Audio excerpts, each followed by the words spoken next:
পুষ্টিগুণ সমৃদ্ধ মিঠা পানির মাছ হচ্ছে এই টাকি মাছ। টাকি মাছ আমাদের দেশি মাছ। টাকি মাছ হচ্ছে নদী বলেন, পুকুর বলেন, খাল বলেন, সব কিছুতে অ্যাভেলেবল। এই টাকি মাছের ভুনা আজকে আপনাদের সাথে শেয়ার করব। আশা করি আমার সাথে থাকবেন এবং আমাকে সাপোর্ট করবেন। তো চলেন দেখে নিই। প্রথমে টাকি মাছটা ধুয়ে নিয়েছি। এখন হালকা লবণ আর হালকা হলুদ দিয়ে সিদ্ধ করব। সিদ্ধ করা শেষ হয়ে গেছে। এখন যেহেতু মাছের মধ্যে কাঁটা আছে, আমি কাঁটা আর মাছের অংশটা আলাদা করে নিলাম।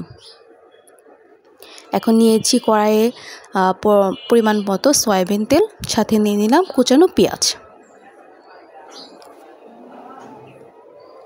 সাথে দিয়ে দিলাম লবণ। এখন পেঁয়াজটা হালকা ভাজা ভাজা করব। সাথে দিয়ে দিয়েছি হালকা পরিমাণ হলুদ,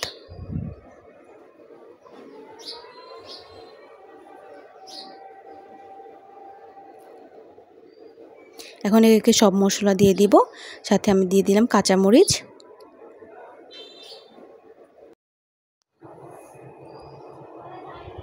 এই পর্যায়ে আমি আমার সিদ্ধ করা মাছটা দিয়ে দিব।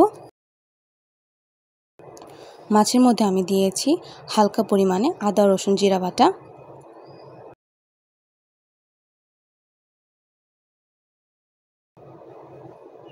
এখন ভালো করে মিশিয়ে নেব।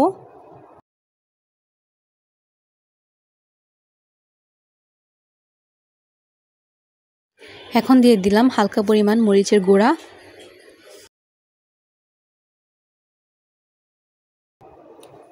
দিয়ে দিচ্ছি ধনিয়া গুঁড়া,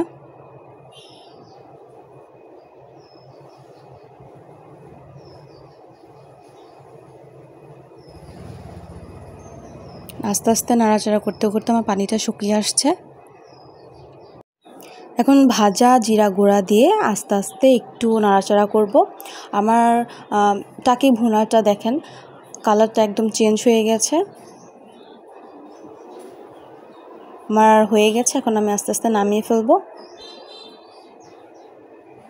একদম সহজ আর খেতে ভীষণ মজা। ঘরে থাকা উপকরণ দিয়েই এই মুখরোচক টাকি ভুনা করা গেল।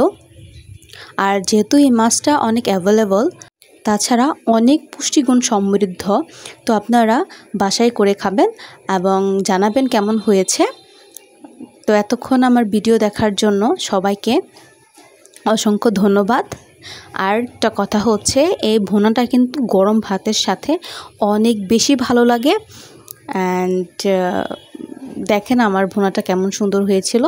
ছোটো ছোটো কাঁটা আছে, ওগুলো আসলে সব মাছ তো কাঁটা তো অবশ্যই থাকবে।